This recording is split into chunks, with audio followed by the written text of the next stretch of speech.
Okay, Bismillahirrahmanirrahim and Assalamu alaikum. So in this particular lecture, we are going to learn about some more about script programming. And while we learn more about script programming, we are going to learn something more about the Octave programming language as well. So up until now, like this is what we have studied. Like we know, basically, like whenever we talk about programming, you should always keep in mind the very basic definition of computer. That computers are data processing machines, and computers are also programmable machines. So you need to program these computers. You need to tell them what to do with the data. And in order to do that effectively, you need to be able to do different things. In any programming language, which you're going to use to program a computer or instruct a computer what to do, there are certain things that you need to be able to do. First, you need to be able to have a mechanism through which you can store data and access and use that data. Okay. So we have learned about that. We have learned about variables and how to use or declare variables in Octave and how to use those variables to store and access data. So we have done that. We know how to use scalars and vectors and matrices, and we just learned how to access data stored in there. So we know about all that. Second thing is we know how to do some sort of processing on that data. We'll learn more about that processing, but we know how to do arithmetic operations on data, whether it is scalar data or vectors or matrices. And we also learned about relational operations, where we compare two data, two pieces of data to each other. So we know how to do that. So we'll build upon this knowledge and we will equip ourselves with the tools through which we can do some sort of decision making. So in this lecture, like after this lecture, we are going to be able to write code through which we can make decisions. So your computer has to make a lot of decisions, okay? We have to make a lot of decisions. And how can we instruct the computer to make decisions? So whatever we've learned so far, that is going to be important for that. And we are going to learn something more about decision making in computers. So in any programming language, the statements that deal with making decisions, they are called control statements because they change the flow of control in a program. So they determine which statements are going to be executed and which statements going are not going to be executed. And these statements, they are very simple, and these statements they use these common normal English language syntax, which is very easy to understand. For example, we have the simple if statement. So the simple if statement, what it does is it checks a condition. If some condition is true, then it does something. Otherwise, it doesn't do anything. Then we have the if-else statement. If some condition is true, it does something. If that condition is false, it does something else. Okay. And then we have the if-elseif structure. If some condition is true, it does one thing. If some other condition is true, it does another thing. If some other condition is true, it does another thing. So like these are different versions of almost the same structure, the basic if structure. Here we only test for one condition. If that condition is true, we do something. If it is not true, we don't do anything. Here we test one condition, but if that condition is true, we do one thing. If it is false, we do something else. And here we can test multiple conditions. Okay, so this is one fundamental ability that you need to have in order to write effective programs. You need to be able to make decisions based upon certain conditions. You need to be able to test conditions. Okay, so this is one thing that we'll learn. The next thing that we'll learn, and that also makes part of these control statements, is how to be able to repeat a set of operations. Repetition is also very important or very fundamental to programming. Computers are very good at repeating things, and they repeat things without making mistakes, without getting tired, without getting bored. That is their fundamental ability. and we will learn how to repeat certain blocks of code, certain blocks of operations. If you want to repeat certain steps, if you want to do certain operations again and again, so how can we do that? So for that we use something that we call loops. Now a loop is a circular thing. Okay, so anything in a loop, it basically repeats itself. Okay, so we have two types of loops in Octave: the for loop and the while loop. The for loop is very simple if you understand something about vectors that we discussed in our previous lectures, like creating vectors using comprehension, using the colon operator. If you understand that, then you can understand the for loop. So what the for loop does is it basically creates a vector of values, and for each value in that vector, it repeats a certain block of operations. Okay, so it is very easy to understand. And similarly, the while loop is also very easy to understand. The while loop, it tests a certain condition. While a certain condition is true, it repeats a block of operations or statements that you specify. Okay. So once we learn about these, and a very good way of learning about these features of Octave programming language is to learn these by using these examples, So we are going to solve plenty of examples, like we are going to write a program that will determine whether a scalar value or a number is odd or even. We'll start with that.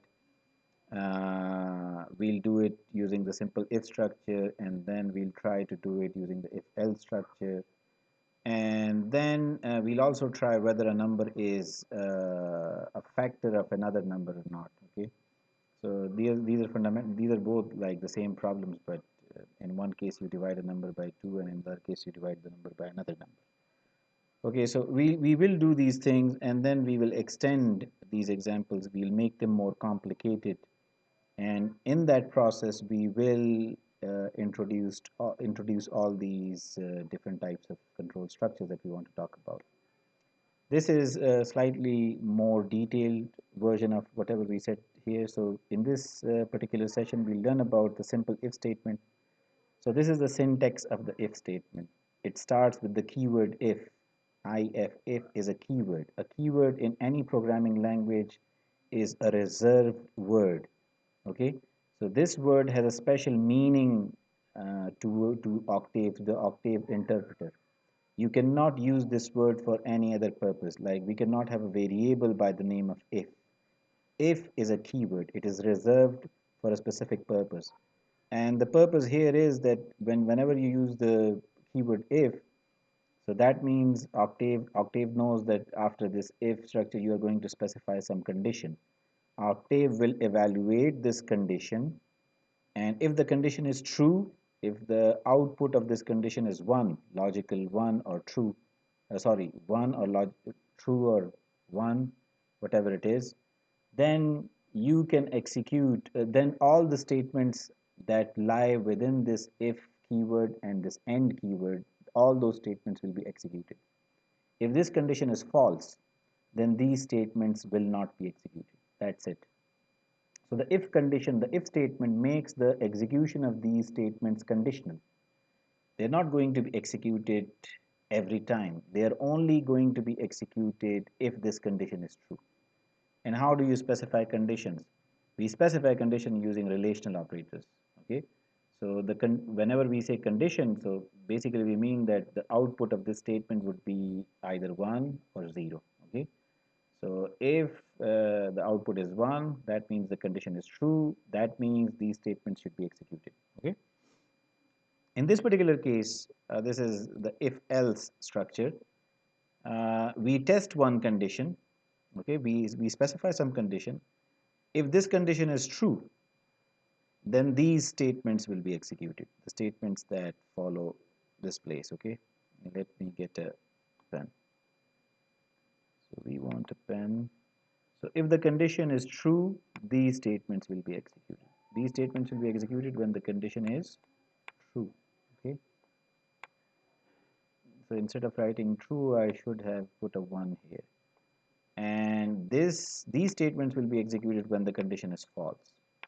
Okay, so there is a difference between the simple if structure and the if-else structure. Okay, so the simple if structure, these statements will be executed when this condition is true, when the output is 1. If the output is 0, the condition is false, then these statements will not be executed.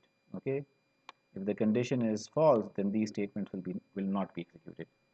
So, but here we have like alternative options. If the condition is true, one set of statements will be executed. If the condition is false, another set of statements will be executed. Okay. Okay. So here, like I got this thing wrong. Here we have a condition. If that condition is true, this statement is these statements are executed. Here we have a second condition. If that condition is true, these statements will be executed. Here we'll have a third condition. Okay, if that condition is true, these statements will be executed. And here we'll have a fourth condition. Okay, so sorry about that. I missed writing condition 2, condition 3, condition 4 here. If that condition is true, then these statements will be executed. Here we'll have condition number 5. If that condition is true, then these statements will be executed. If all the five conditions above they are false, if all these conditions are false, none of these 5 conditions that we mentioned above, none of those are true, then this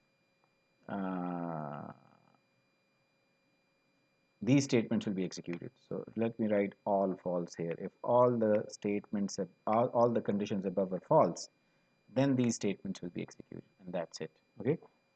So these control structure, the if-elseif and simple if and the if-else structure, they allow us to control the execution of different statements. Okay, so we can make the execution of different statements conditional, and this gives us a lot of power. Like and that you'll see when we are trying to solve those example problems that we have. So we will need these. Condition these control statements. Now the other very important thing that we should be able to do in order to write good programs is we should be able to repeat certain statements. Okay, so these are repetition structures. These are basically repetition structures. You can also call them like control structures. They control the frequency of execution of a set of statements, like how many times would these statements be executed. Okay, so this is the for loop. The for loop is a very simple loop.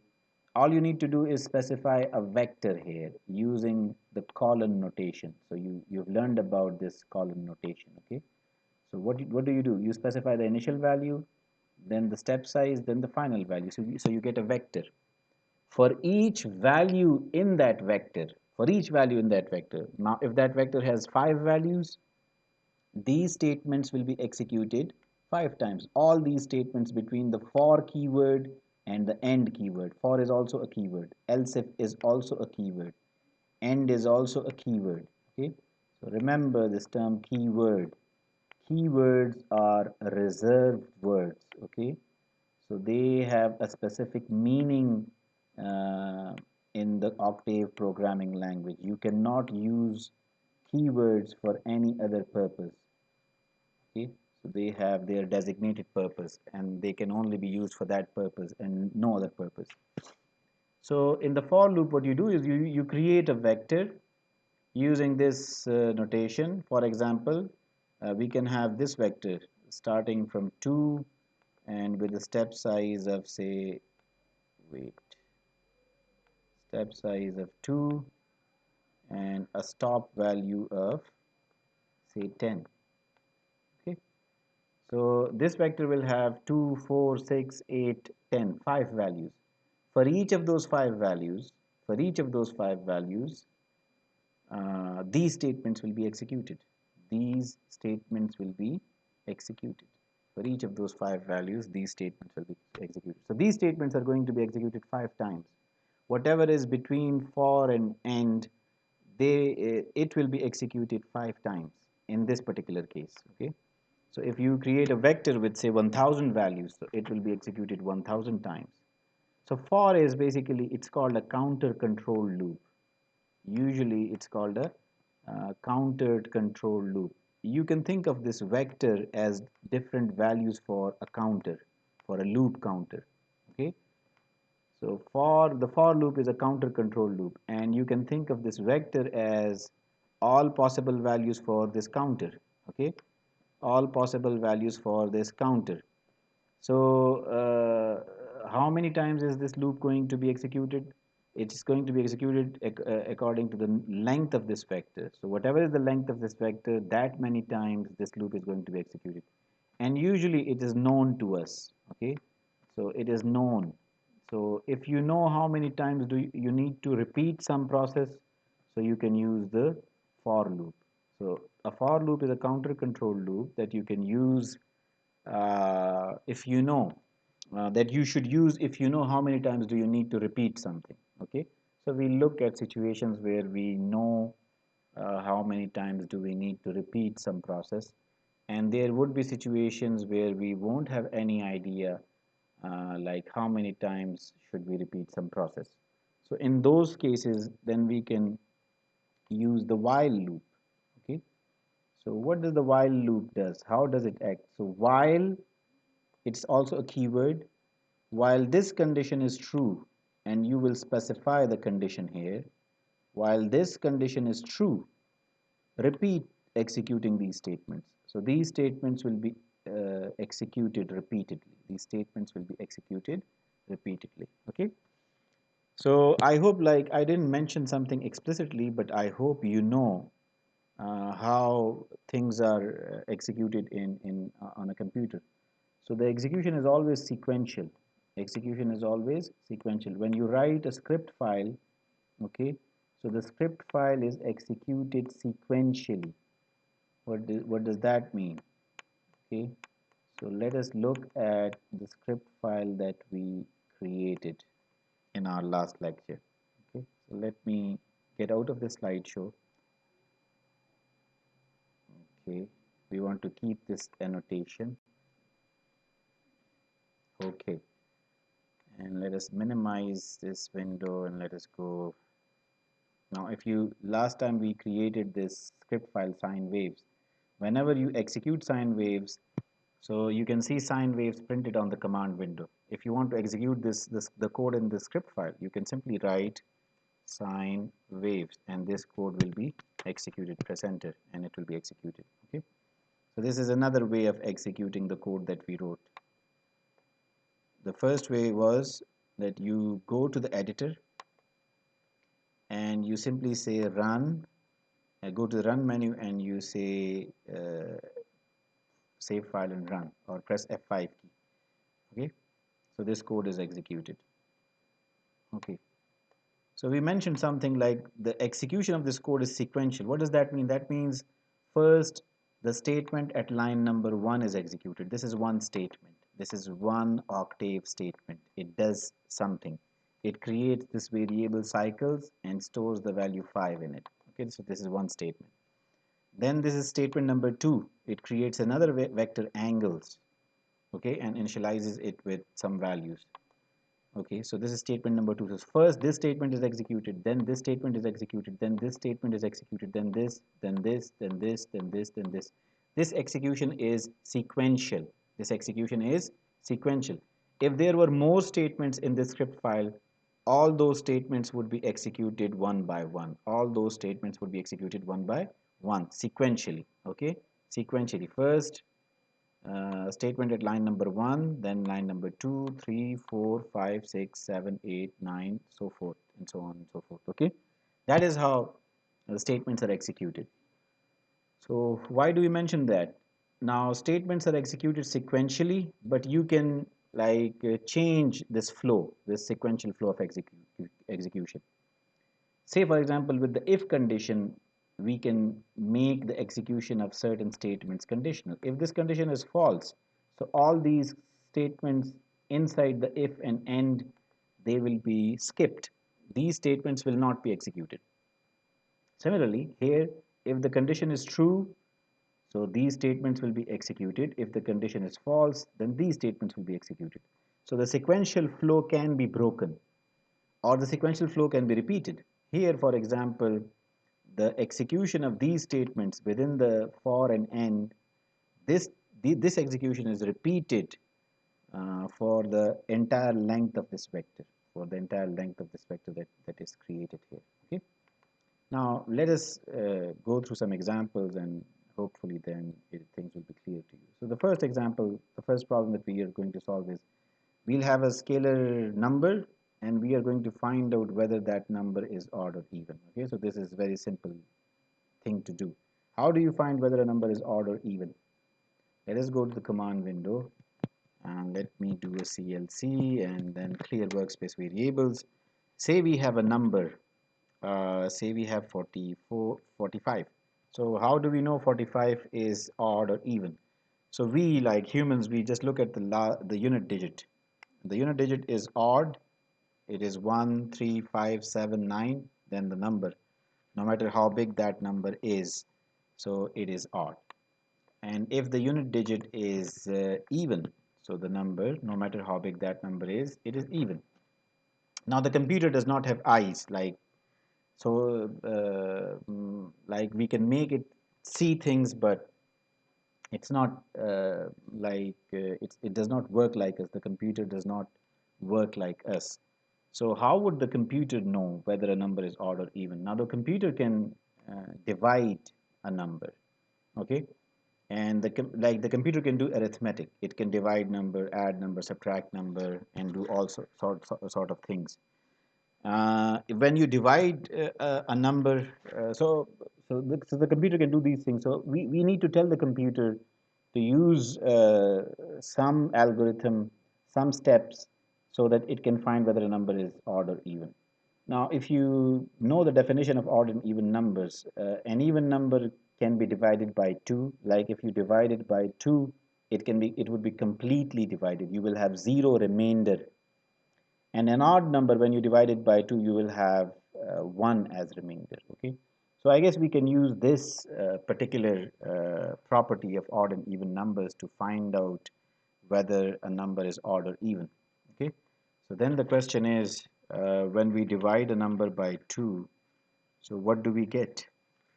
Do we get the remainder or do we get the quotient? So the answer is we get the quotient. Okay, we get the quotient. How do we get the remainder? So in order to get the remainder, we need to use a function called mod. Okay, I guess it is mod. Let's verify.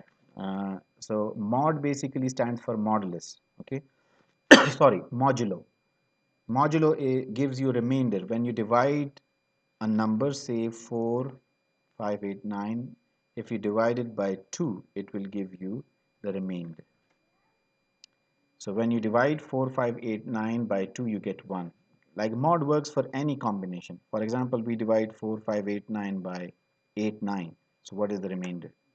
50. Okay. So the mod function, it gives you the remainder. Whenever you divide a number, so the number that you want to divide, it should be here and the divisor should follow. Okay. So if you want to find the remainder, you should call the mod function. You can use the divide operator to get the quotient. Okay. So right now we are not interested in quotient. We are interested in the modulo, the remainder. Say for example, we have an even number, very big, very large even number, 4, 5, 7, 8, 9, 2, 6. We divide it by 2. So the remainder should be 0. So we can use this property of remainder to determine whether a number is odd or even. Okay. So let's do that. Let's go to the editor. Let us create another script file. Let us save it by pressing Ctrl plus S. Let us call the script file as odd even. Okay, and let us save it. Now let us declare a variable number. Okay, so this is our number. In this variable, we'll store the number that we want to determine whether that number is odd or even. Okay, so let us assign it any value, 7, 8, 9, say for example. So number is a variable that stores the number that we want to, num is a variable that stores the number that we want to determine whether that number is odd or even.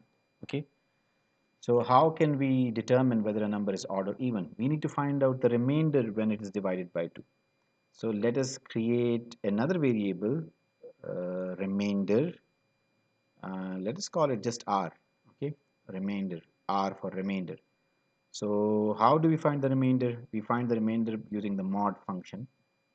So mod, so we need to find the mod of num, the number or value stored in the variable num, with 2. Okay. So what will happen is num would be divided by 2, whatever the value of num is. So the value of num is 789. Okay. So if you change it, so this value would also be changed. So whatever is the value of num, that value would be divided by 2 and the remainder would be stored in r. Okay. Now we need to look at r. What is r equal to? If r is equal to 1, that means the number is odd. If r is equal to 0, that means the number is even. Okay, so we can use the if statement. Okay, that is the purpose of if statement. So we can say if r, the remainder, is equal to 0. Okay, then so here we would end the if statement. Okay, so whatever is inside if and end, that statement would be executed, statement or statements would be executed when this condition is true, when r or remainder is equal to 0. So when the remainder is equal to 0, what do we want to show to the user? So we want to say that num is num is even. Okay, so if r is equal to 0, if the remainder is equal to 0, we want to say display, first we want to display the number num, display num, and then we want to say num, and then we want to say uh, is even. Okay, so the number num is even, that is what we want to say. So we want to display num and then we want to display this message is even. Okay, okay, what if remainder is equal to 1? What would that mean? If the remainder is equal to 1, okay, that would mean that the number is odd. That would mean that num is odd. That would mean that num is odd. Okay, that would mean that num is odd if the remainder is equal to 1. Now let's see if it works out fine, like if it is okay, the code runs fine or not. So let us save and run. Where would we see our results? Those would be on the command window. All this display and everything that will take place on the command window. So when we run the program odd even, this message is printed. Num is equal to 789 is odd. Okay, that is what we see, and that is correct. You can execute this whole program like step by step. How can you do that? So we can go to the debug mode. Okay, and we can do this by inserting a breakpoint. Okay, so breakpoint means when we start executing this program, so if it finds this breakpoint, the execution will stop, and then we can execute every instruction like step by step, one instruction at a time. Okay, so let's try out. Save, say run. When we do that, you see the execution stops here. If you go to the command window, uh, here you see this message odd even stopped and odd even at line number 1. Why? Because there is a breakpoint there. And now like you can execute things one by one. So the first thing is num is equal to 789. First this statement would be executed. How? Like you need to press this button step in.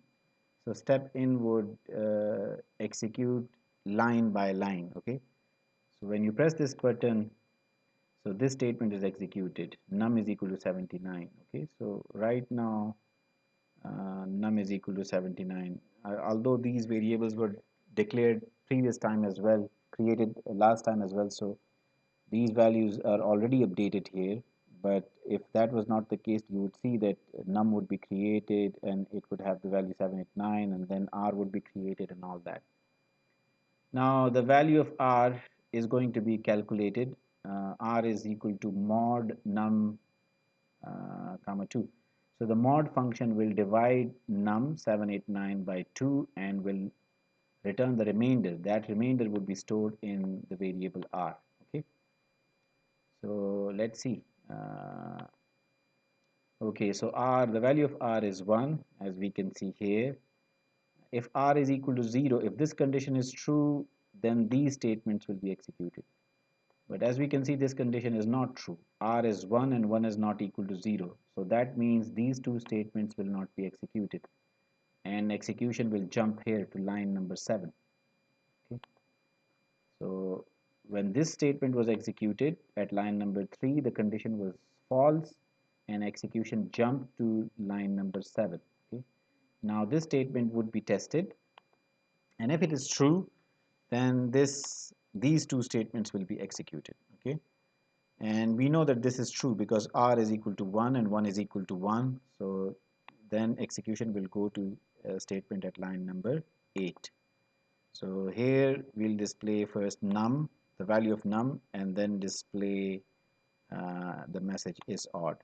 Okay, and once that is done, so we'll get out of the program, and basically the program has finished executing. So this is what you get: 78, num is equal to 78, and 78 is odd. Okay, this is what you get. Okay, so we can stop debugging, and let us go to the command window again.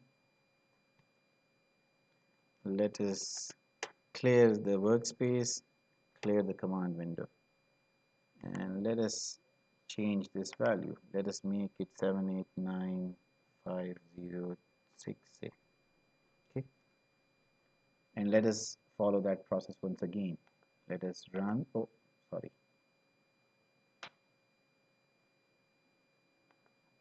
So let us run the program.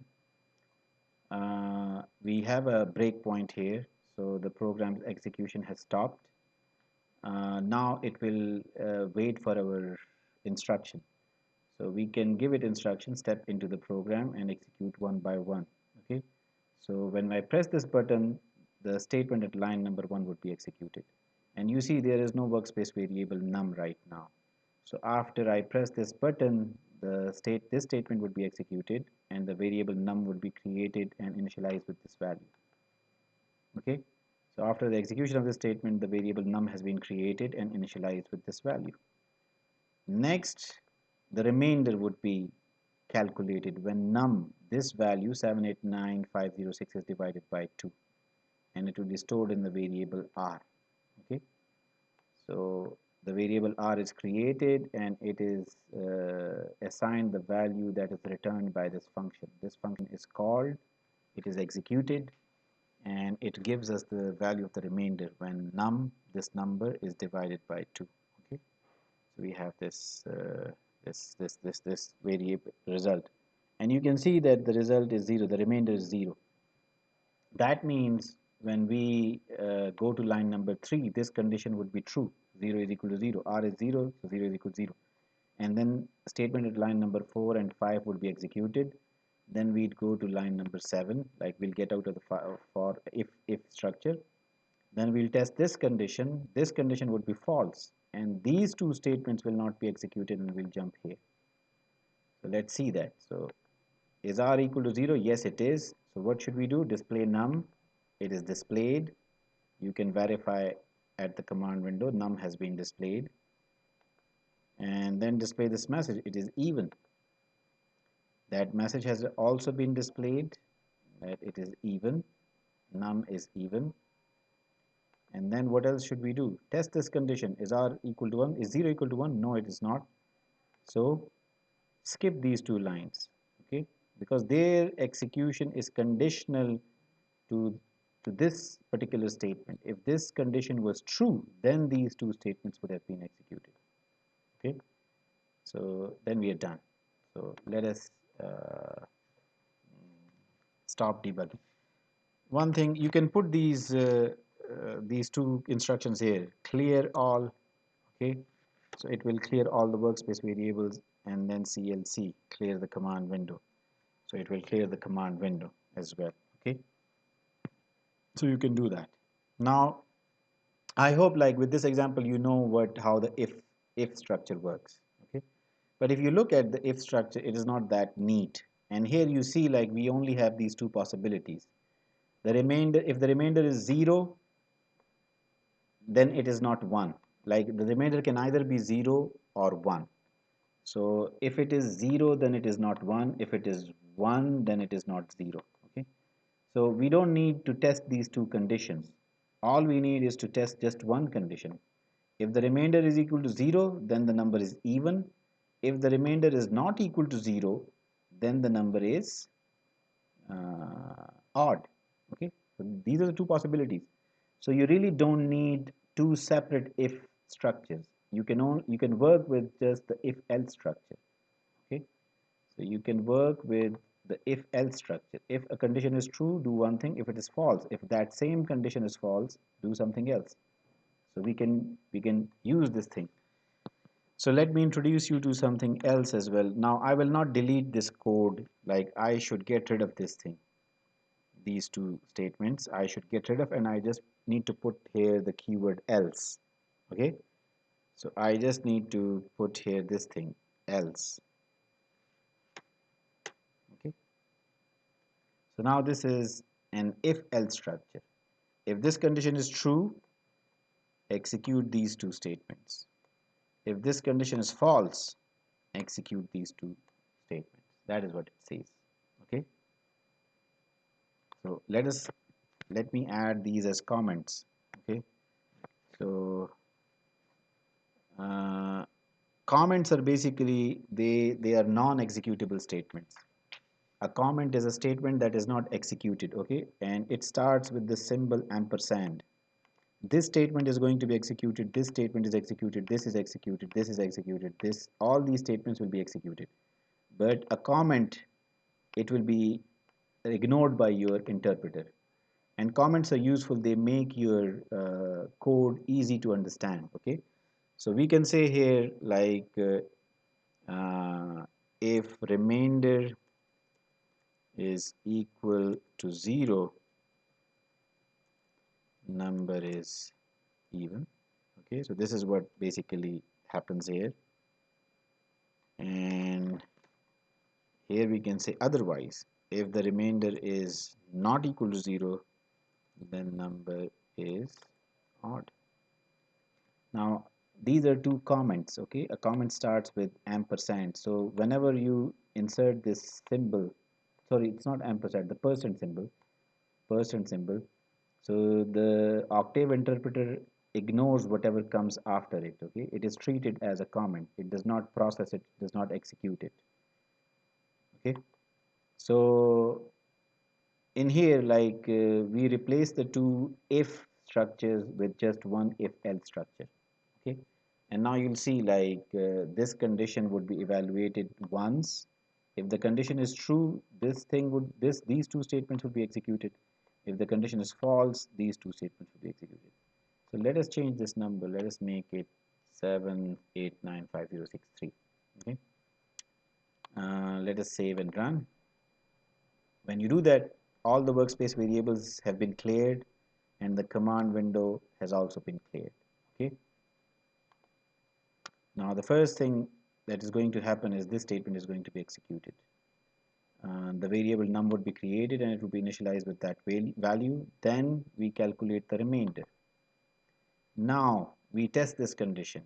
If the remainder is equal to 0, which is not, right now r is equal to 1, so it is not equal to 0, this condition would be false. So these two statements will not be executed. The computer would come here and execute the statement at line number 11. Okay, so straight away, since the condition was false, r was not equal to 0, so the octave interpreter jumped here and started execution at line number 11. So that is the beauty of, like, if else structure. You just test one condition, you don't test multiple conditions. Like the say, here you could do with just one condition, and you should not have been testing two different conditions. So it would save you some time. Okay, so display num, display it is odd, and then you're done. Okay. Okay, so I hope like you know how the if-else structure works. I hope that you know how it works. Let us, this was odd and even. Let us see another problem. For example, let us create another script file. And this script file is for finding out factors, is factor, whether a number is a factor of another number or not. Okay. So say for example, we have a number. Uh, it can be any number, say 4587. It can be any number. And let's say we have another number that is divisor. Let us call it as divisor.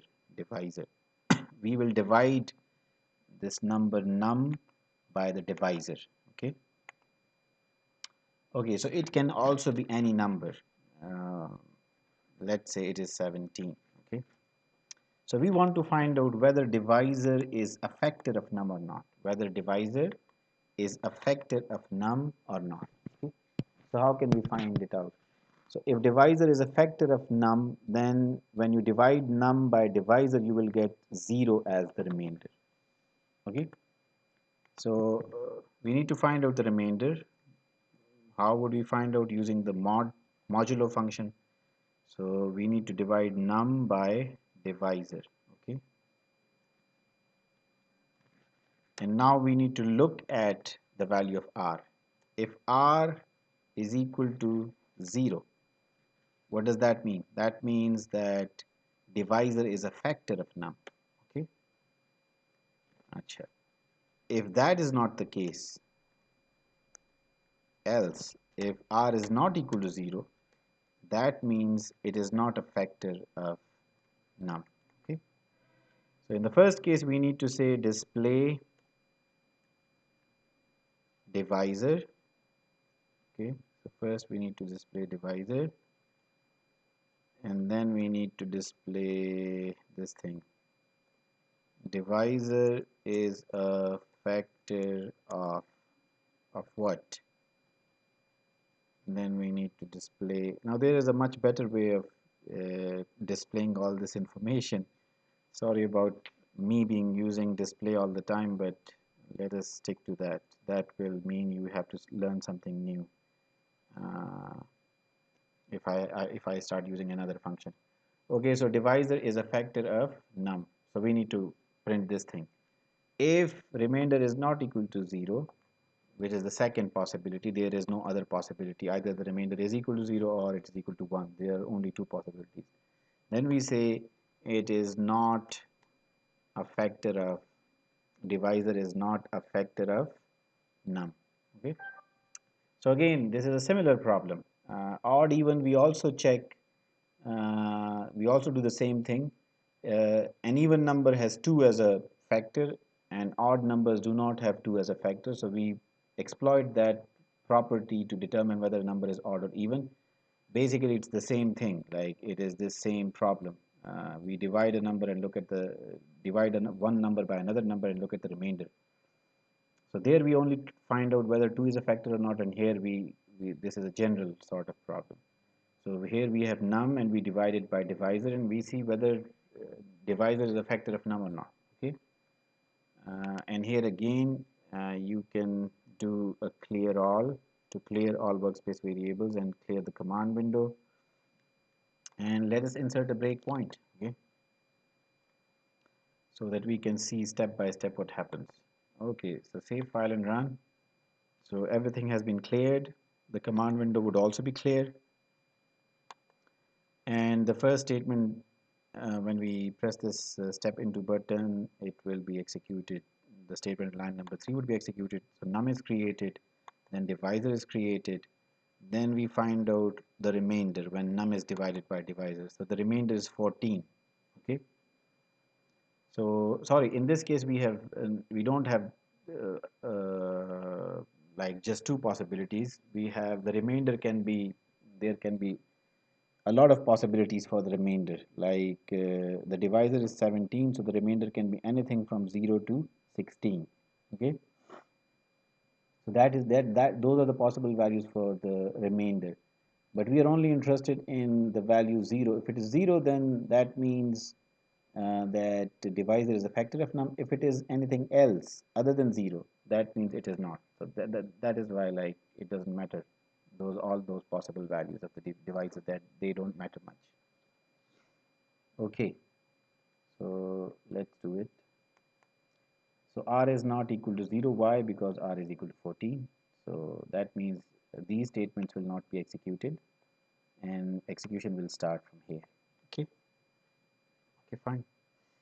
So this whole thing would be executed 11, 12, 13. So first divisor is displayed and is not a factor of, and then the number num is displayed. Okay, so 17 is not a factor of 4, 5, 8, 7.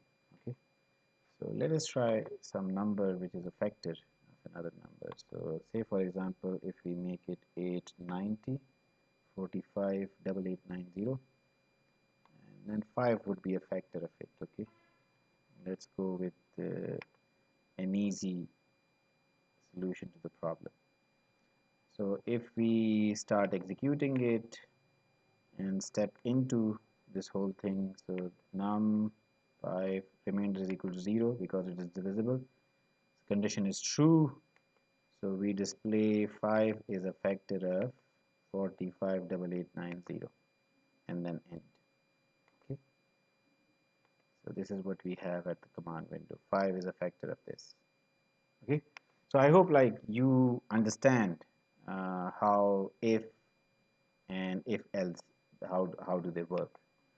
Now the next thing that we have is if else if. Okay, so let us do that as well, and after we do that, we will uh, we will look at something else. Okay, uh, we will go to the for loops. So let us go through that. Let me create another script file. Okay, so this is going to be some practice in creating script files as well.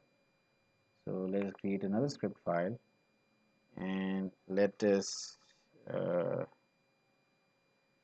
uh, let us see what kind of problem should we solve. So let's say for example, if you want to determine your grade, okay, let's say grading problem. So that is more suitable to the if-else-if kind of structure. Okay, so let's see. Okay, grading. Okay, so grading, how would it work? Let's say, let us make things simple. We would mm, like we would have the marks of some student in some subject, so we'll have just 1 marks, and those marks would be uh, less than 100, okay, or at most less than or equal to 100. So we assume that the marks would be less than or equal to 100. Okay, so let's say we assume that the marks would be less than or equal to 100. So it can be any value, say 92, say for example. Okay, so and then based upon these marks, we want to determine what would be the grade of the student. Okay, so I hope you know like how grading system works in our university. So if your marks are between 95 and 100, you get an A grade, and if they are between 90 and 95, you get an A minus grade. If they are between 85 and 90, you get a B plus grade, and so on and so forth. Okay. So say for example, we have these marks and we want to decide what should be the student's grade. So now we need to check where do these marks fall, in which interval do these marks fall, between 95 and 100 or something like that. Okay, so let's do that. So the first thing that we need to do is if marks are greater than or equal to 95. If the marks are greater than or equal to 95, they are 95 or greater than 95, then grade is A. Display grade is A. Okay, that is the grade. Else if, so there, it's not just one possibility, there are plenty of other possibilities as well. Else if, now marks, if they are not greater than or equal to 95, if they are greater than or equal to 90, okay, greater than or equal to 90,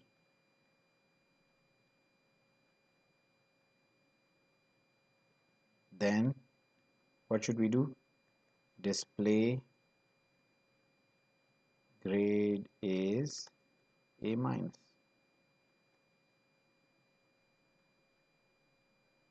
Okay, now the rest is going to be similar. Okay, so the rest is going to be similar. Let's copy that and keep on pasting it. We'll enter the values later on. Okay, else if.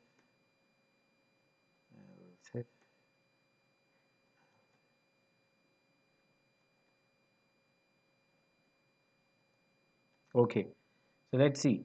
So first we have A minus, then after A minus we have B plus. So B plus is when the marks are greater than or equal to 85 but less than 90. So you get B plus. Okay. Then if the marks are greater than or equal to 80 but less than 95, then you get a B. If the marks are greater than or equal to 75 but less than 80, you get a B minus. If they are greater than or equal to 70 but less than 75, you get a C plus. If they are greater than or equal to 65 but less than 70, you get a C. And similarly, if they are greater than or equal to 60 but less than 65, you get a C minus. If they are greater than or equal to 55 but less than 60, you get a D plus.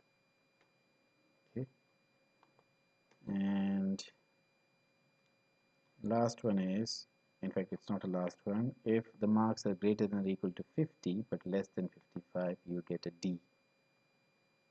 Else, for all other values of marks, unfortunately you get an F grade. Okay, so next is grade is F.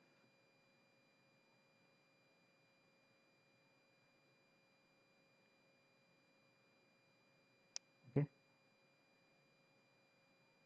end. Now all these statements are conditional. Okay, every statement is subject to some condition. Now this statement is subject to this condition. If marks are greater than or equal to 95, then the grade would be A, and once this statement is executed, you will get out of this block. Okay, so let's see. In the end, we just mm, put this message. It can be any message. It should be unique.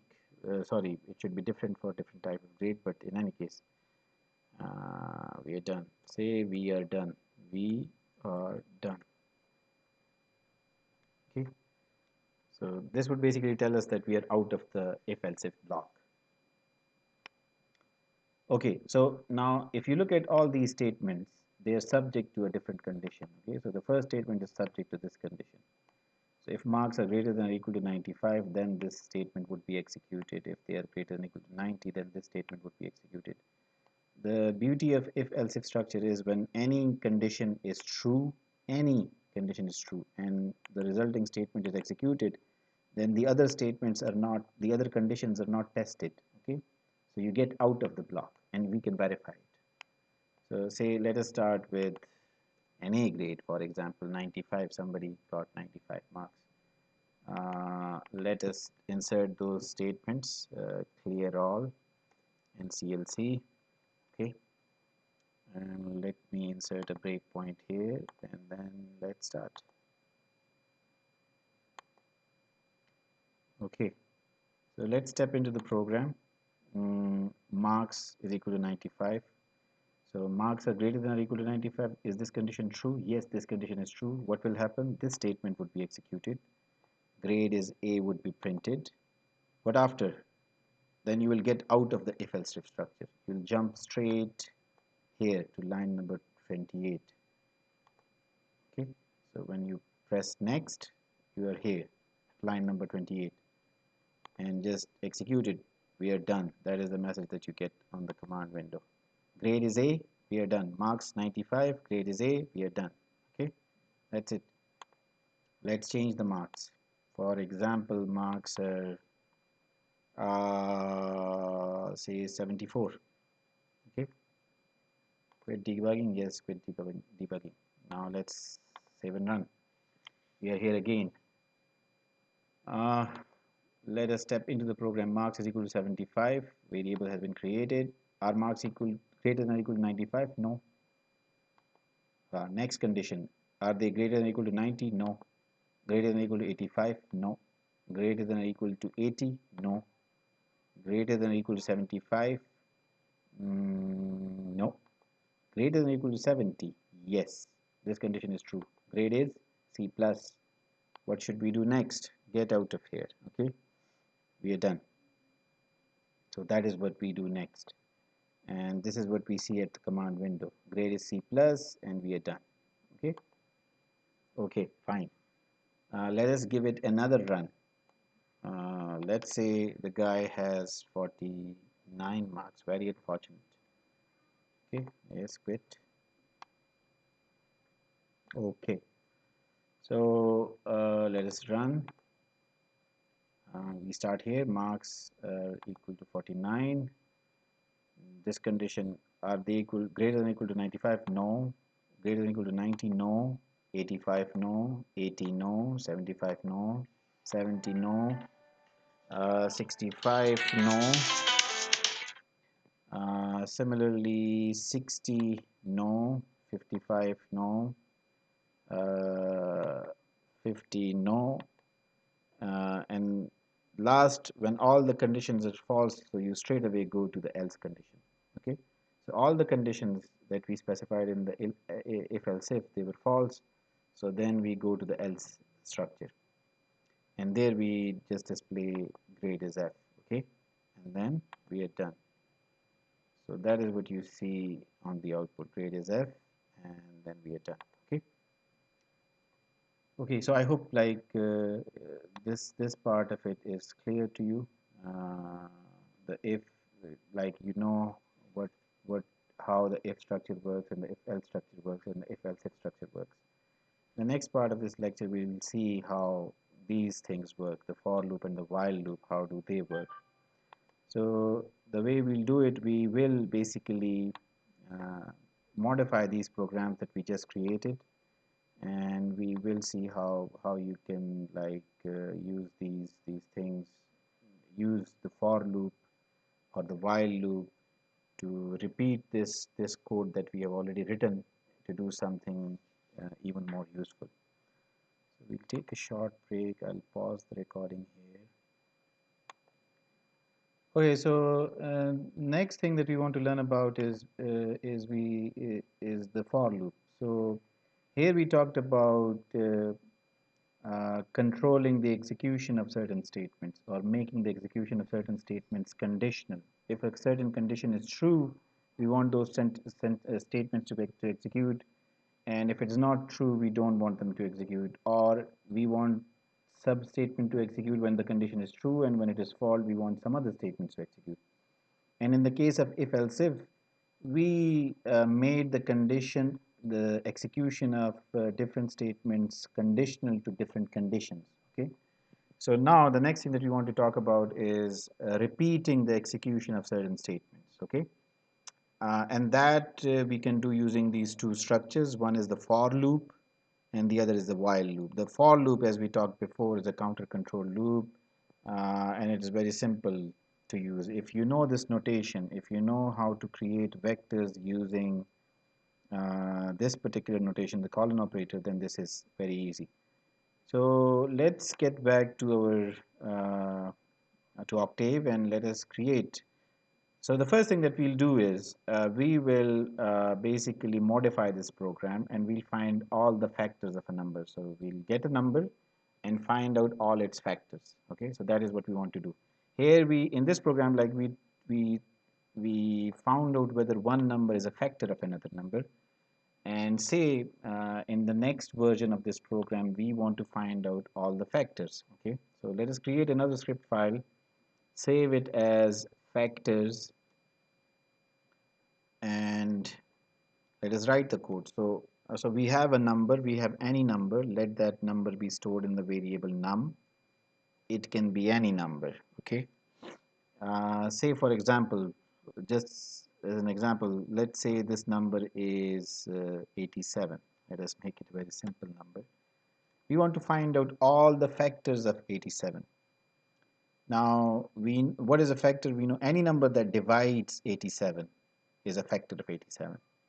So 87 has proper factors and improper factors. All the numbers that are less than 87 and they divide 87, they are proper factors.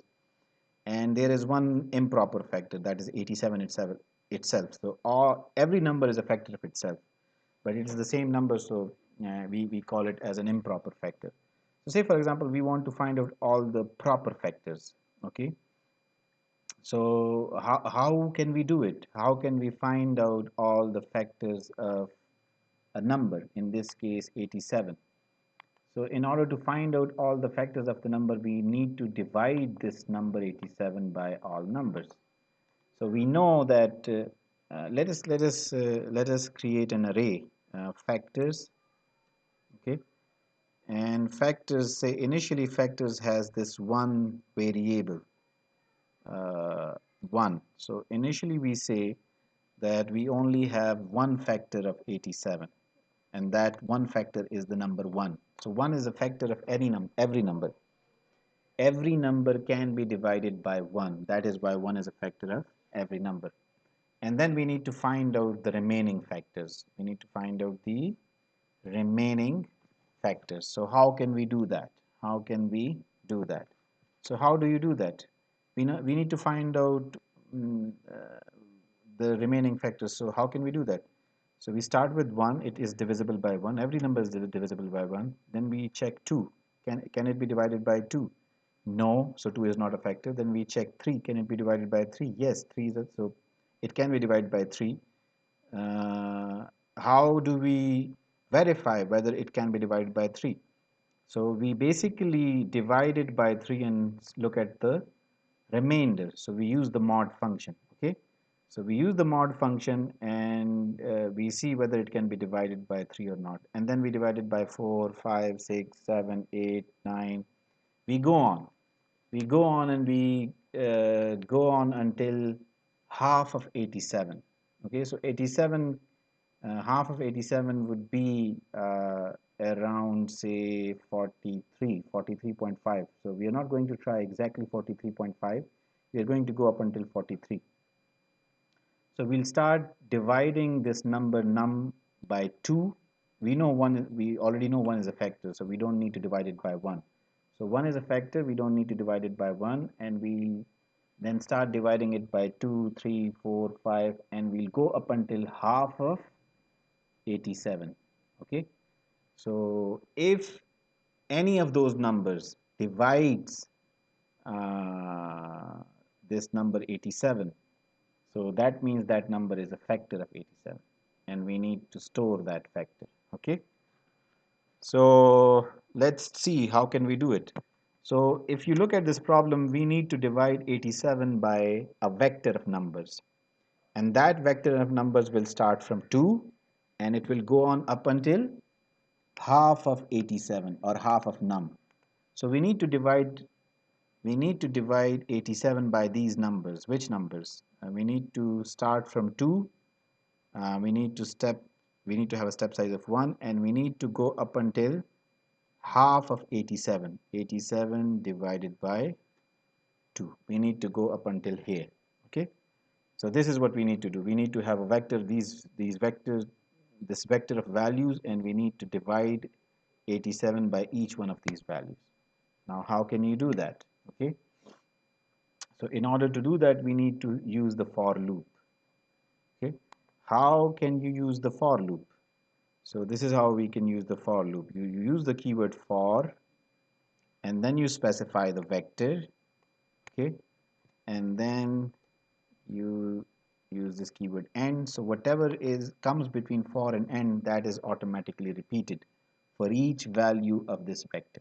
Okay, now there is a problem with this vector.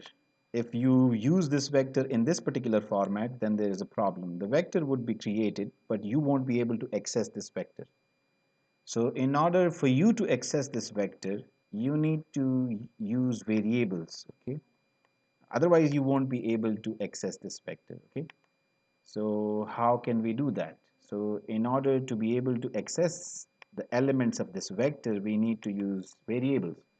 So uh, let's use a variable, and let us call this variable as divisor div, and let us assign it the initial value 2. Okay, let us assign it the initial value 2.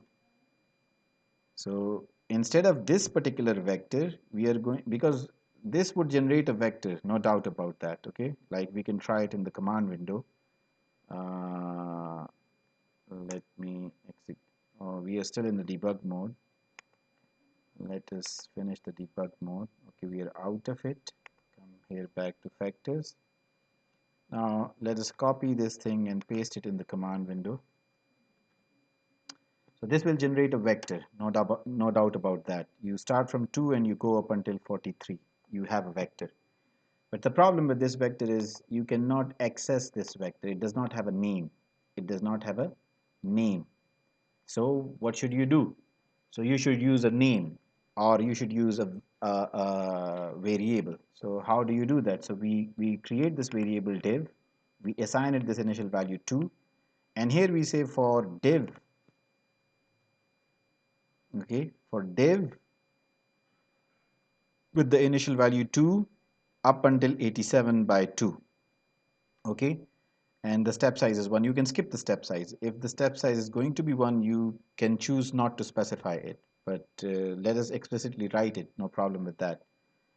And 87 by 2, again, there is nothing wrong with using 87 by 2, but if we keep it like this, 87 by 2, it will make it specific to only 87 by 2. If the number changes, if we choose to assign it another value, we say 789, say for example, then we will have to make that change here as well.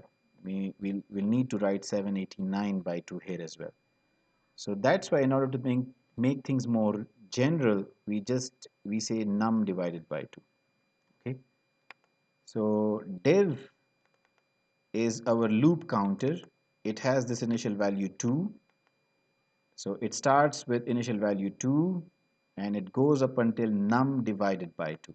It goes up until num divided by 2, which right now has the value 789, but it can be anything. You can change it here. You won't need to make changes here. And the default step size is 1. If we specify it, fine. If we don't specify it, no problem. If we want to use a different step size, then we need to explicitly mention that. So now this will create a vector. Okay, and the vector will start from 2 and go up until 789 by 2. And the individual values of that vector you can access by using the variable name div, the loop counter div.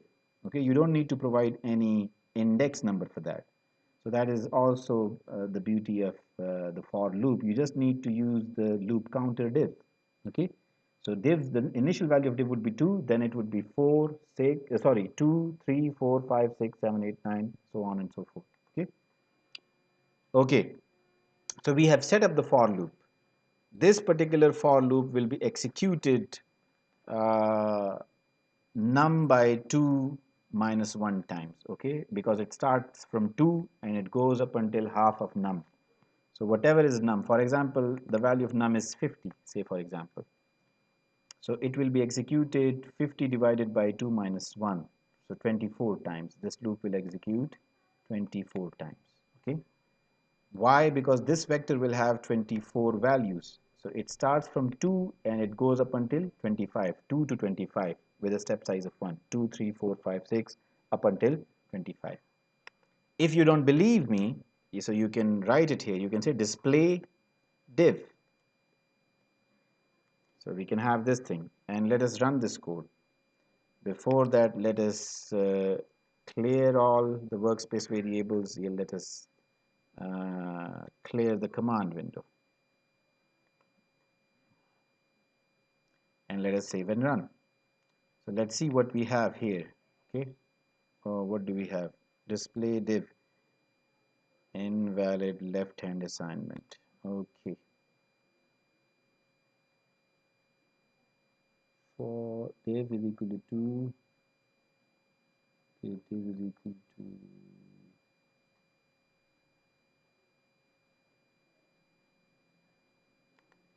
in fact, let us get rid of this thing and say div is equal to 2 and then step size 1 and num by 2. Okay, display div. Let's see what happens. Yes, do we have a div array? So now things are fine. Okay, so div is equal to 2 and you start from 2 and you go up until 25. Okay, so for each value of div, this statement is repeated. That's why you see div is equal to 2, div is equal to 3, div is equal to 4, div is equal to 5. Okay. Okay. So this is how you do it. You use a loop counter div. You assign it the initial value here. You specify the step size and you specify the final value. Okay.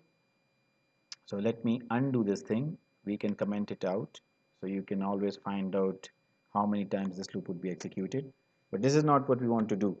What we want to do is we want to divide num by each value of div, and we want to find out, we want to look at the remainder. If the remainder is 0, that means that particular value of div is a factor. Okay. Okay, so how can we do that? So this is how we do it. We find the remainder r, and remainder r is equal to mod when num is divided by div. So we divide num by each value of div. Okay, and then we store the remainder in r. If the remainder is equal to 0, that means, what does that mean? That means that div is a factor of num. That means div is a factor of num. Okay, so if it is a factor of none, it should be stored in factors. If it should be stored in factors, how can we do that? So this is how we do that. We assign factors a new value, and that new value is the old value of factors along with div, which is a new factor. Okay, we have done this thing here. You can verify it. So we have done that. We have created vectors like this. Let us clear this window. So say this is vector A. It has this initial value, say 2. Okay, and then we can say A is equal to A concatenated or augmented with A. So now it is 2, 2. Okay, or we can say A is equal to A and some new value 5, say for example. Okay, so 2 to 5. So you can append a new value to an existing vector. So factors is a vector, and we reassign it with this new value, the existing factors vector, and we append the value of div to it. Why do we do it? Because we just determined that this value div is a factor of num. How did we come to know this thing? We determined the remainder, and the remainder, if the remainder was 0, then we do this thing. Okay, so this thing we want this code to be repeated for each and every value of div. When div is equal to 2, 3, 4, 5, 6, we want this code to repeat. We want to see if 2 is a factor of num, 3 is a factor of num, 4 is a factor of num, 5 is a factor of num, 6, 7, 8, and we want to do it up until uh, half of num. And once we are done, okay, once we are done with this loop, then we will have all the factors of all the proper factors of num in this vector factors. Okay, so then we can display it. So we can say display, we can say display the factors of, and then we can say display num, and then we can display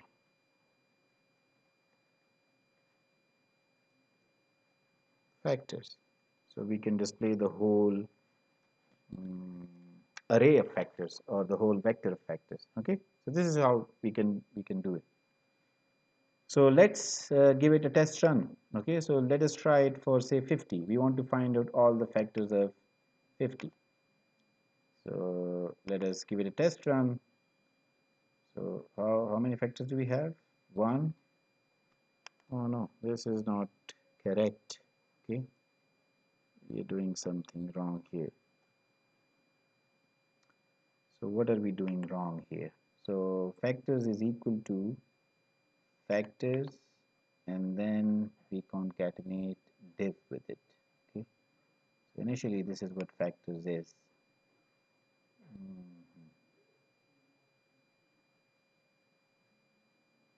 Okay, let us do a single step execution. Let us insert a breakpoint here, and then let us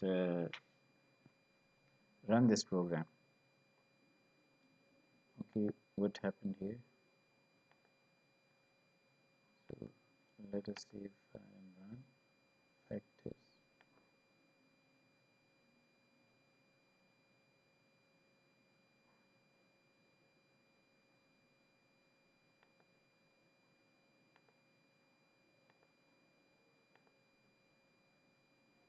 Okay, save file and run.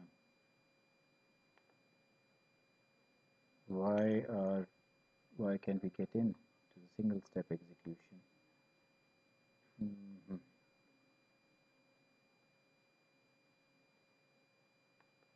Save file and run. Okay. It's not behaving correctly. Let's see what is the problem. Let me exit, and then let me restart it. Okay. So let us restart Octave.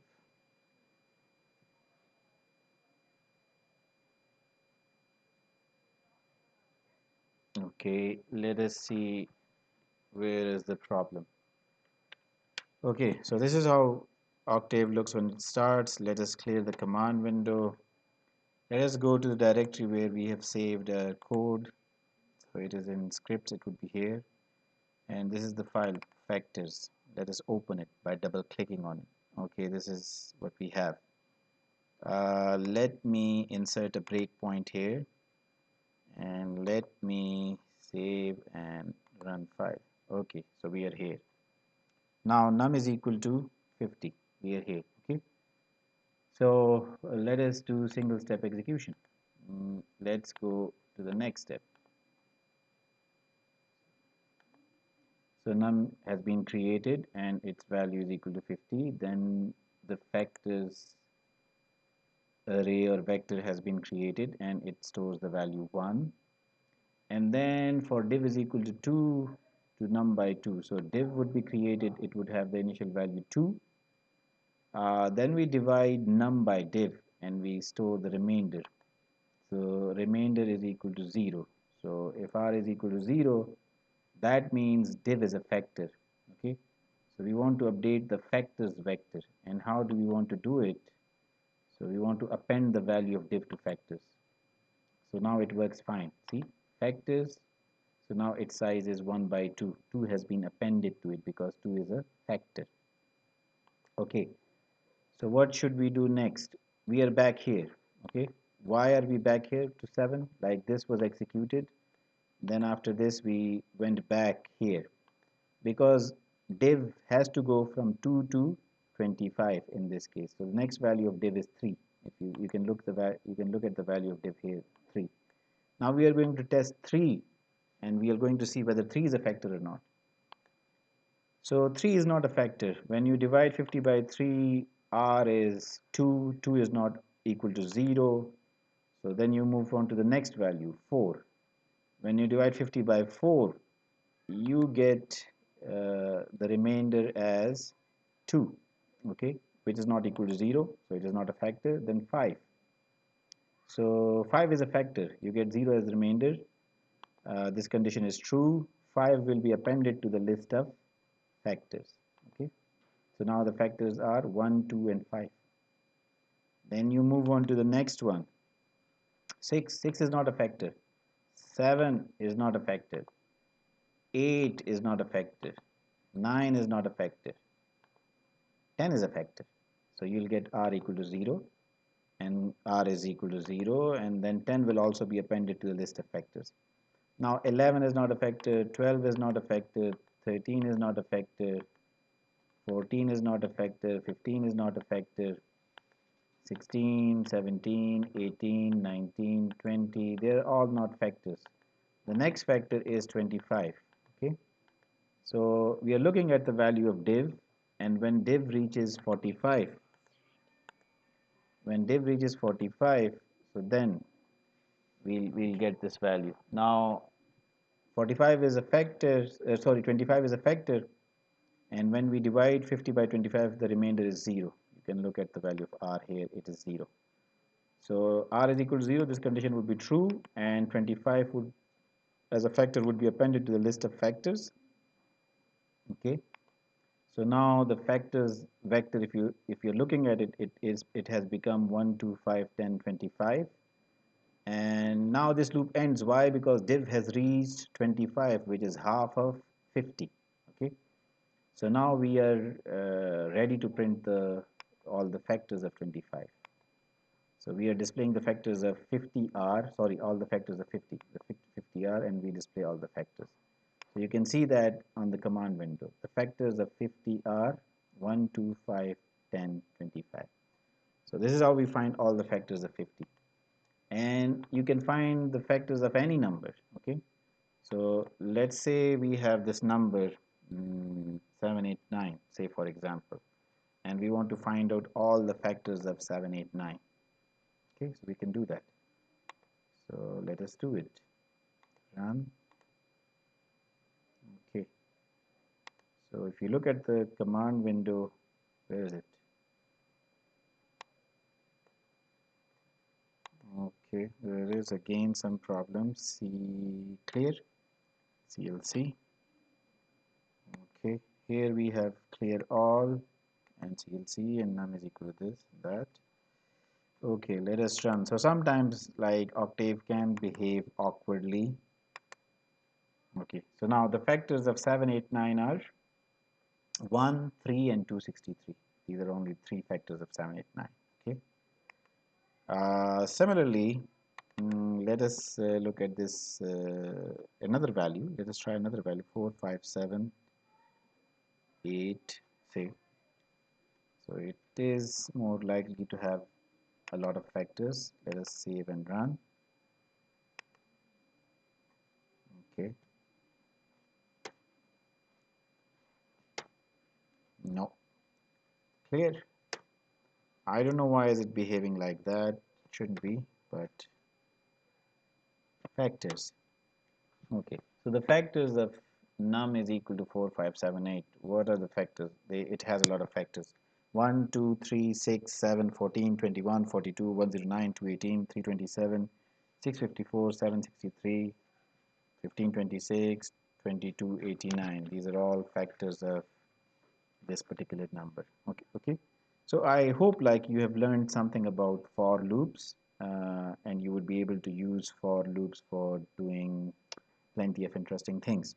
So we will return to a discussion of for loops after a short while. Okay, next let us solve another problem. Let us write another script. So in this particular script, we found the factors of any number. So you can enter the number here and it will find out the factors, all the factors of that number. So let us write another script, and using that script we'll try to find out whether a particular number is a prime number or not. Okay. So I hope you know what a prime number is. So let us name the script as is prime, and what we are going to do is in this particular script, let us add these two commands here, clear all and then CLC. So in this particular script, what we are going to do is we are going to have a number. It can be any number. Let's say this number is 123, and we are going to determine whether this number is a prime number or not, whether this number is a prime number or not. So what is a prime number? So I hope like you have some idea of a prime number. A prime number is a number which does not have any divisor, which does not have any factor other than 1 in itself. Okay, so it can only be divided by 1 and itself. So other than that, there is no number which can divide a prime number. So say for example, 3 is a prime number. So 3 can only be divided by 1 and 3. It cannot be divided by 2. 5 is a prime number. 7 is a prime number. 11 is a prime number. 11 does not have any factors other than 1 and 11 itself. Similarly, what can we say? 13 is a prime number. 17 is a prime number. So on and so forth. Like you can look for all these different numbers. So if you want to find out whether a given number is a prime number or not, so what should be the best strategy? Like how can we find out whether a number is a prime number or not? So we can use the definition of prime number to find out whether a number is prime or not. A prime number uh, is only divisible by 1 and itself. Other than that, no other number can divide it. So if we want to find out whether 123 is a prime number or not, we should start dividing it by 2, 3, 4, 5, 6, 7, up until half of 123. And if we find any number that divides 123, then 123 is not a prime number. And if we do not find any number that divides 123, so then 123 is a prime number. Okay. So this is how we can determine whether a number is a prime number or not. So that means you have to repeatedly divide this number by uh, a smaller number. Okay, so if we want to find out whether 123 is a prime number, we need to start dividing it by 2, 3, 4, and so on. So we need to repeat a process. We will need a loop. So we can use a for loop.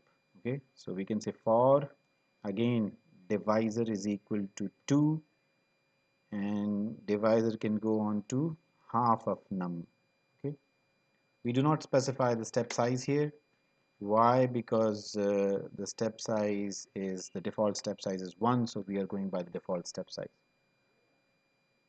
So divisor is going to start or range from 2 to half of number. Number right now is 123. Half of 123 is 61.5. Okay, so we are going to start from 2 and go up until 61, and we are going to divide num by this number div, and if we come across any number that divides it, that means num is not a prime number. Okay, if that is not the case, then it is a prime number. Okay, so what we should do is we should count the divisors, okay, or factors.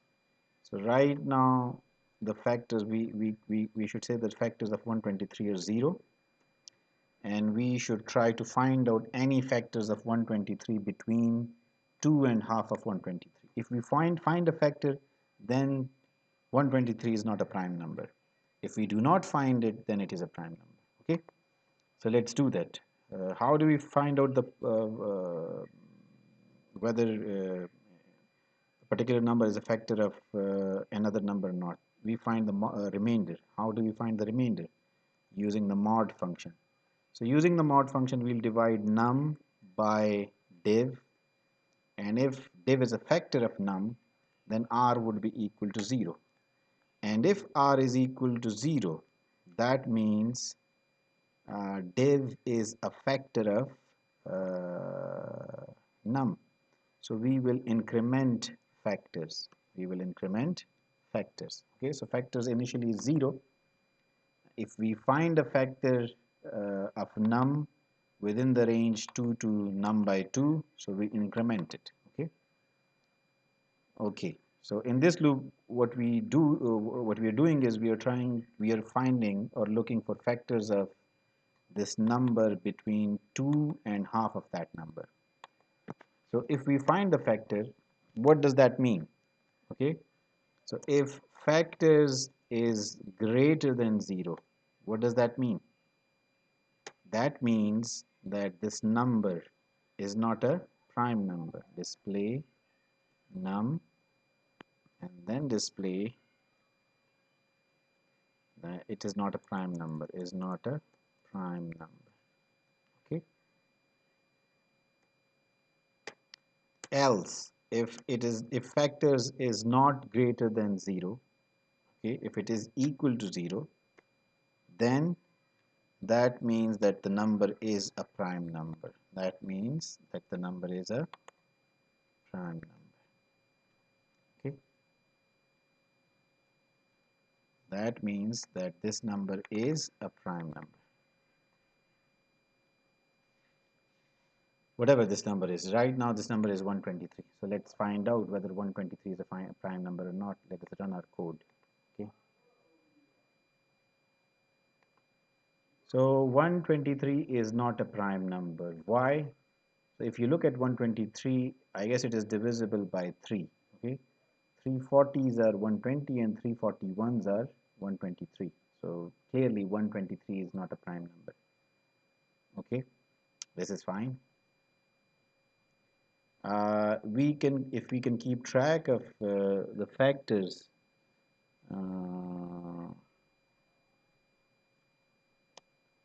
that would be great.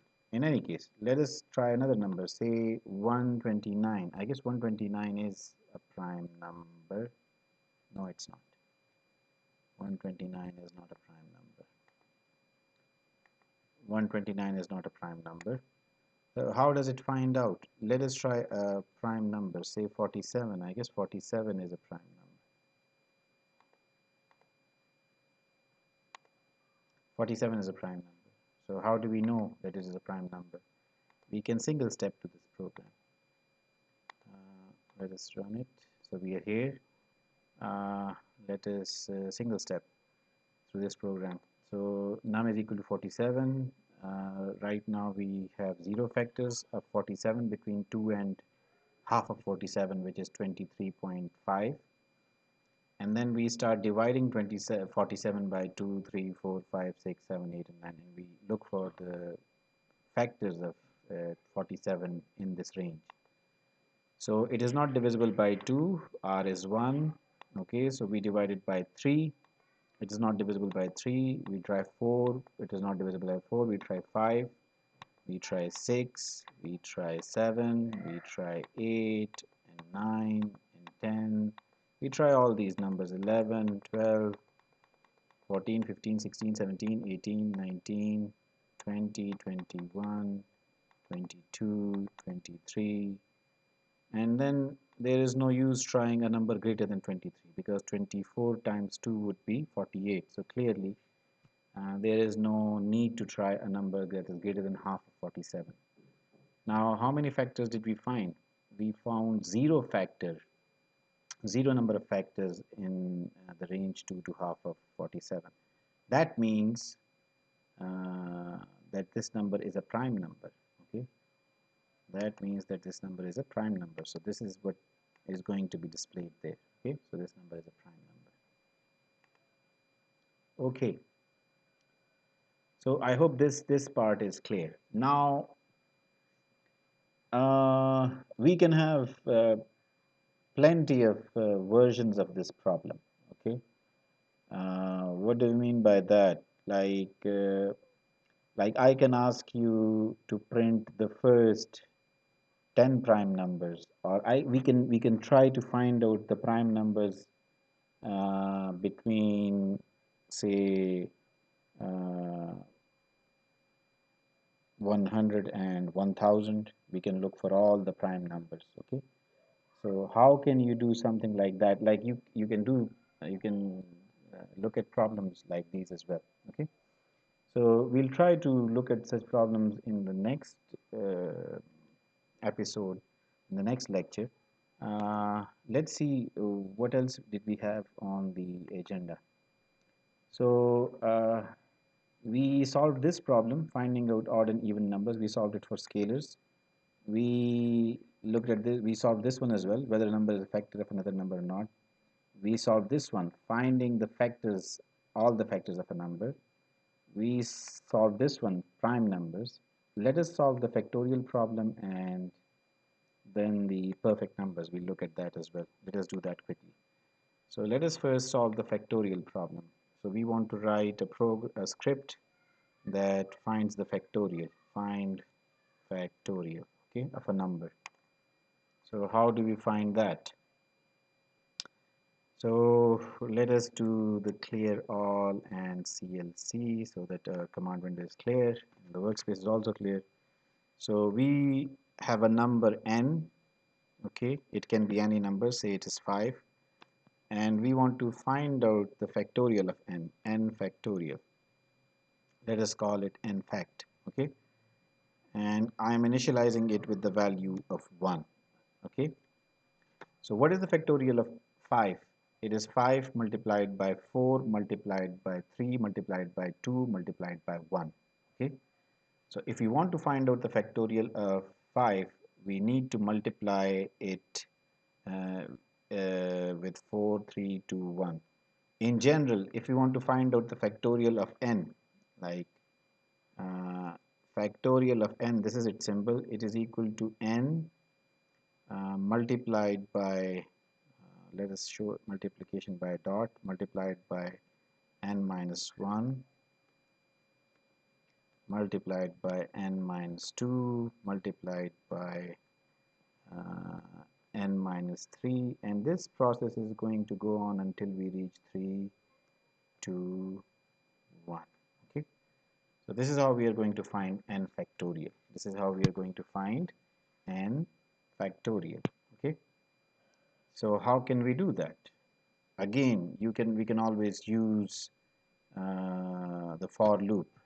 Okay, so how can we use the for loop here? We have to do repeated multiplication, so that's why we have to use a loop, and the for loop, it fits really well here.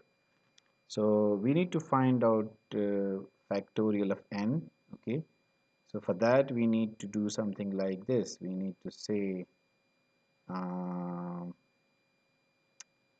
say, for example, what do we need to say? We need to say for uh, say we can always use the variable n, but let us use a different loop counter. M is equal to n, so we need to find out the factorial of the number n. Okay, or let us call this as num, not just n. Let us call it as num. Num is equal to 5, so we need to find out the factorial of num, and let us use n as our loop counter. So n is equal to num, so we need to start from num, and we need to go up until 1. So this is a countdown. Okay, so we start from num. If num is 5, so we start from 5, then 4, then 3, then 2, then 1. So the step size should be minus 1. Okay, so we start from num and we go down up until 1. Num minus 1, num minus 2, num minus 3, num minus 4, then num minus 5, and so on and so forth, and we'll get up until 1. And what do we need to do inside this loop? So inside this loop, what we need to do is we need to find this product. N fact is equal to n fact multiplied by n. Okay. So n fact, the initial value of n fact, n factorial is 1. So like you can simply ignore it. It doesn't mean anything. And the initial value of n is num. So the first time when this loop is executed, n would be equal to num, the number itself. And n factorial would be equal to 1 multiplied by num. So it would be equal to num. The second time this loop is executed, then n would be equal to num minus 1. Okay, it would have been decremented by 1.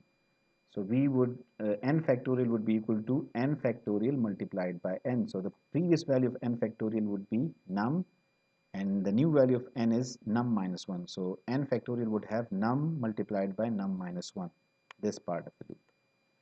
The next execution of the loop will multiply this quantity with n fact, then this quantity, and finally when we reach the end of the loop, this quantity would be multiplied. Okay. So when this loop is done executing, we will have the factorial of n in the variable, we will have the factorial of num in the variable n fact. And you can display that. You can say display factorial of uh, display num, factorial of num. What is the factorial of num? It is display n fact. This is the factorial of num. Okay. You can verify your answer by calling the factorial function of the built-in factorial function in Octave. Okay. What is that function? So it is this function, factorial of num. So then you can counter, like cross-check your values. Okay, so this is how you can use the for loop to find out the factorial of a number. So right now we are trying 5. So let's see, build and run. Factorial of 5 is 120. Factorial of 5 is factorial of num is equal to 5 is n fact 120. And why didn't the other value print? Because we put a semicolon here. So if we remove the semicolon, we can see the other value at the output, the value that the Octave's built-in function yields. It is 120. Okay. We can change this value. Let us make it say 15, and let us find out the factorial of 15. So it is a big value. Okay, 1.3077 multiplied by e is power 12. Both the built-in factorial function and this function, they give you the same value. Okay. Let us go for a smaller value, say 8 factorial. Okay, so this is the factorial of 8, 40,320. So your answer is correct. The program that we have written, it works fine. Okay. So let us single step through it so that we know how does it work. Let us go back to the original value 5. Let us insert a breakpoint here and let us single step through it.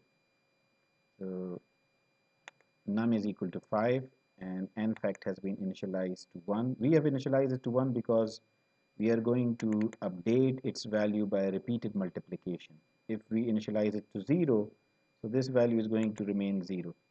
If we were to find a sum and continuously update the value of that sum, then we would need to initialize it with the value with the additive identity. So since factorial is something that is calculated by repeated multiplication, so that's why we initialize the n fact variable with the a multiplicative identity. Okay, so I hope this is clear. So initially num is 5 and n fact is 1, and let us go through the loop. So now the loop counter n has been initialized to 5. Okay, so how is this going to affect n fact? So we are going to multiply n fact with n. So initially it is going to have the value 5. Okay, so n fact is equal to 5. And what is the value of n? 4. So the next iteration or the next execution of the for loop will make n fact is equal to 5 multiplied by 4, 20. Okay. Then n is equal to 3. So the next iteration would make it 20 multiplied by 3 is 60. N fact is equal to 60. Then 60 multiplied by 2. Then 120 multiplied by 1. Okay. So we are done. So factorial of num would be 120. And the same value is given to us by the built-in factorial function, and this is the built-in factorial function. When you call it, this is the code that executes. Okay, let us break it here. We don't want to get in there. Okay, so this is what we have.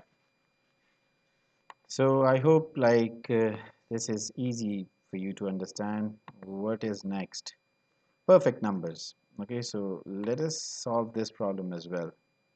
Now perfect numbers are numbers which are equal to the sum of their proper factors. Okay, what do we mean by that?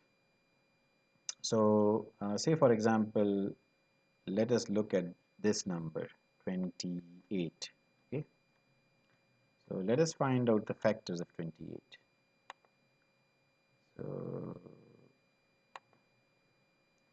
what do we have? So 28 has these factors 1, 2, 4, 7, 14. Now add these factors 1 plus 2 plus 4. 1 plus 2 is 3, 3 plus 4 is 7, 7 plus 7 is 14, 14 plus 14 is 28. So these are all the proper factors of 28, and when you add these factors, when you find their sum, you get the number 28. That makes 28 a perfect number. So a perfect number is a number which is equal to the sum of its proper factors. Okay? Try another number. Say we have 6. Okay, 6. So okay, clear. So let us look at 6. So what are the proper factors of 6? 1, 2, and 3.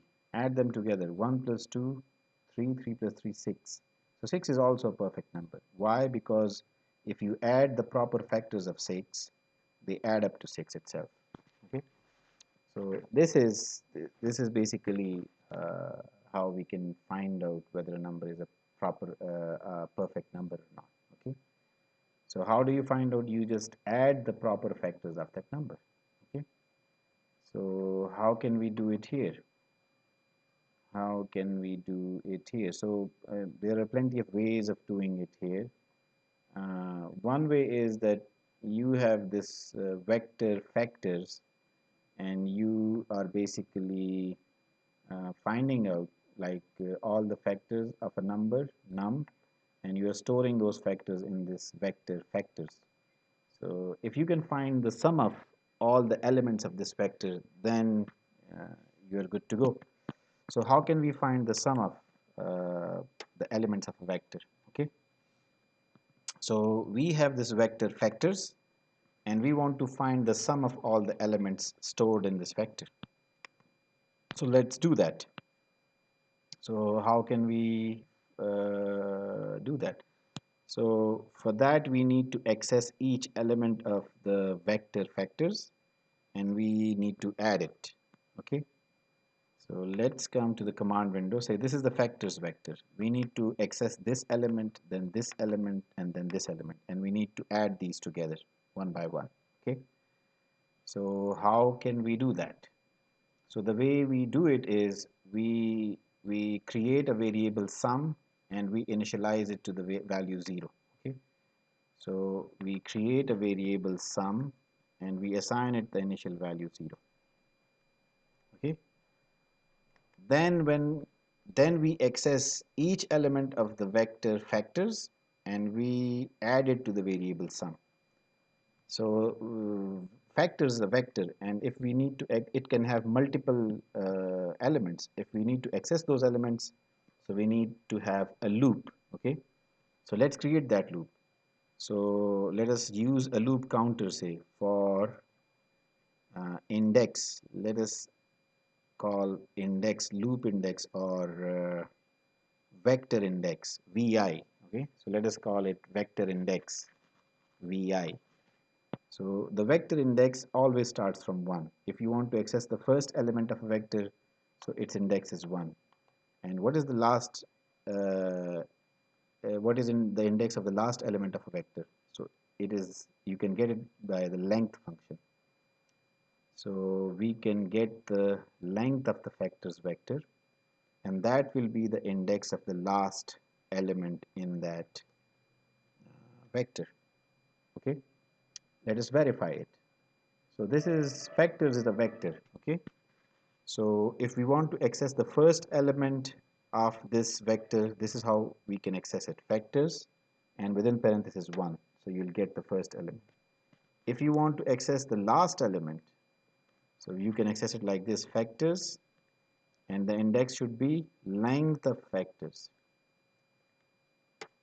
That will give you the last element, the third. Okay, so this is how we have to access these elements. So starting from index 1 and going up until index length of the vector itself, we will access each element and add it to the variable sum.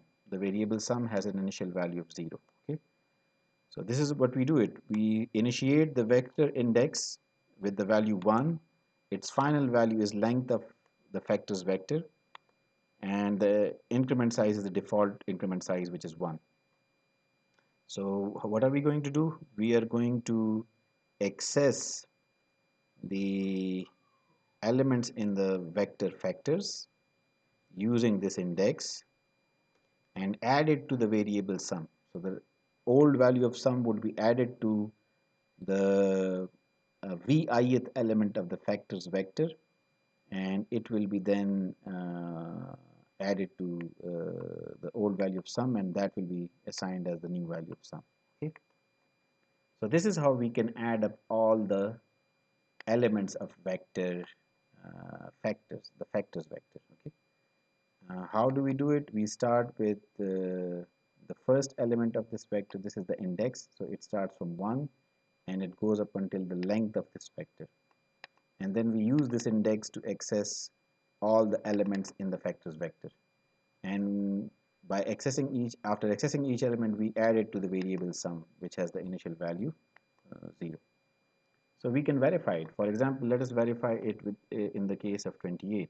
Okay, let us insert a breakpoint here, and let us check display num, display factors, and let us test whether 28 is a perfect number or not. Okay, so if sum is equal to num, the number itself, then we display this message, display num, and then we say display